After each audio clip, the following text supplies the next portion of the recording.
వాక్యంలోకి వెళ్ళే ముందు చిన్న ప్రకటన. గతించిన వారం ఏదైతే మనకున్న పరిస్థితులను బట్టి, మనకున్న సమస్యను బట్టి, మనం ఎక్కడికి పోయినా మనకు ఆరాధన స్థలం ఇబ్బంది అవుతుంది కనుక ఆ స్థలం కొరకు మనం ప్రకటన చేసాం. సార్వత్రికంగా ముఖ్యంగా మనల్ని వెంబడిస్తున్న సహోదరులు సహోదరిమణులు, స్వదేశంలో ఉన్నవారు, విదేశాల్లో ఉన్నవారు చాలా బాధ్యతతో వాళ్ళ రుణాలు లేదా వారి యొక్క రెక్కల కష్టాన్ని మనకు పంపిస్తున్నారు. ముఖ్యంగా సేవకులు స్పందించడం అనేది గొప్ప సంగతి. అసలు నేను ఎక్స్పెక్ట్ చేయలేదు. గొప్ప గొప్ప సేవకులు, మంచి పరిచర్యలు ఉన్నవారు, అసలు నాతో సరైన పరిచయాలు లేని సేవకులు కూడా, బ్రదర్ మీరు శిష్యులను తయారు చేసే ఒక ప్రాజెక్ట్ మీరు పెట్టారు కనుక ఇది ఉన్నతమైన పరిచర్య, కోత విస్తారంగా ఉంది, పనివారు కొద్దిమందే, ఆ రెఫరెన్స్ ఇంకా మనల్ని కమెంట్ చేస్తుంది. దానికి పనివారు కావాలి, మీలాంటి వారు, అలాంటి వారిని తయారు చేయడం గొప్ప సంగతి కనుక ఇదిగో మేము సంఘాలు ఉన్నను మీలాంటి వారిని మేము ఎంకరేజ్ చేయడానికి మా రుణాన్ని మేము పంపిస్తున్నామని చాలామంది వారి ధనాన్ని పంపిస్తున్నారు. అలాంటి సేవకులను బట్టి నేను దేవుని స్తుతిస్తున్నాను.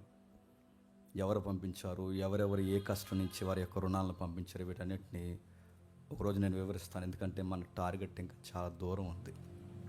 ఈ 1 వీక్లో వచ్చింది 100%లో 10వ వంతు మాత్రమే. వీటన్నిటిని ఎప్పుడు వివరిస్తామంటే ఆ రోజు డాక్యుమెంట్ పట్టుకుని ఆ డాక్యుమెంట్ నేను చూపించి ఆ రోజు నేను వివరిస్తాను. ఎవరెవరు రుణాలు ఎన్ని, మా రుణాలు అందులో ఎంత పెట్టాం, ఎవరి కష్టార్జితాన్ని ఎవరెవరు ఎలా అనుగ్రహించారు, ఎవరు ఎంత దాతృత్వం కలిగిన ఆ రోజు నేను వివరిస్తాను. ఆ రోజు మనం ప్రతి ఒక్కరికి ప్రతి రూపాయికి అకౌంటబిలిటీ మేము మెయింటైన్ చేస్తాం. ముఖ్యంగా అది ఎవరు సొంత అకౌంట్ కాదు, అది సొసైటీ, గవర్నమెంట్కి రిప్రజెంట్గా ఉన్నాం మనం, ఈ రూపాయి ఇది అని. కాబట్టి ఎవరు ఏ ప్రశ్న ప్రశ్నించకుండా కేవలం మమ్మల్ని నమ్మి, జేమ్స్ బ్రదర్ చేసే పరిచర్య గొప్పది అని మమ్మల్ని నమ్మి పంపిస్తున్న వాళ్ళు చాలామంది ఉన్నారు.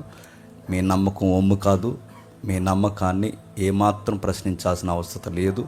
మీ ప్రతి రూపాయికి నా జత పనివారు, నా చుట్టూ ఉన్నవారు, నా మేలు కోరినవారు, నా కుటుంబం అందరం దేవునికి లెక్క చెప్పబద్దులమై ఉన్నాం.